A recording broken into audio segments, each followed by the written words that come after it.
బీసీల రిజర్వేషన్ల వ్యవహారంలో తెలంగాణ ప్రభుత్వం నిర్లక్ష్యంగా వ్యవహరిస్తుందని ఆరోపించారు తెలంగాణ జాగృతి అధ్యక్షురాలు కవిత.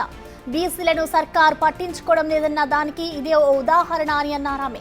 ప్రభుత్వ వైఖరి ఇలాగే ఉంటే తొలి దశలో మంత్రుల ఇళ్లను ముట్టడిస్తామన్నారు.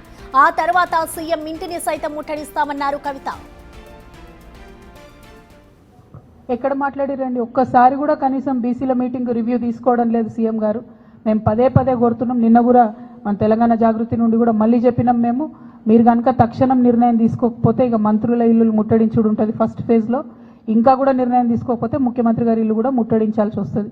ఎందుకంటే 30 తారీఖు నాడు ఎన్నికలని చెప్తే కూడా కనీసం బాధ్యత లేకుండా మాట్లాడకుండా చివరి నిమిషంలో కోర్టుకు పోదాంలే అనేటటువంటి ఒక వైఖరి నిర్లక్ష్యపూరితమైన వైఖరి రాష్ట్ర ప్రభుత్వం చేస్తూ ఉన్నది. ఇది బీసీలను వారు పట్టించుకోవట్లేదు అనడానికి సంకేతం. మా పోరాటం మాత్రం ఆగదు. ఖచ్చితంగా చాలా సీరియస్గానే ముట్టడి కూడా ప్లాన్ చేస్తాం. ఎక్కడ మాట్లాడిరండి, ఒక్కసారి కూడా కనీసం బీసీల మీటింగ్ రివ్యూ తీసుకోవడం లేదు సీఎం గారు. మేము పదే పదే కోరుతున్నాం. నిన్న కూడా మన తెలంగాణ జాగృతి నుండి కూడా మళ్ళీ చెప్పినాం, మీరు కనుక తక్షణం నిర్ణయం తీసుకోకపోతే ఇక మంత్రుల ఇల్లు ముట్టడించుడు ఉంటుంది ఫస్ట్ ఫేజ్లో. ఇంకా కూడా నిర్ణయం తీసుకోకపోతే ముఖ్యమంత్రి గారి ఇల్లు కూడా ముట్టడించాల్సి వస్తుంది.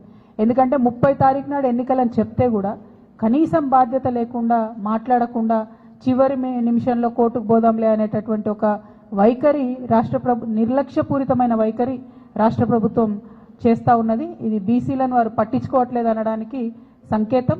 మా పోరాటం మాత్రం ఆగదు. ఖచ్చితంగా చాలా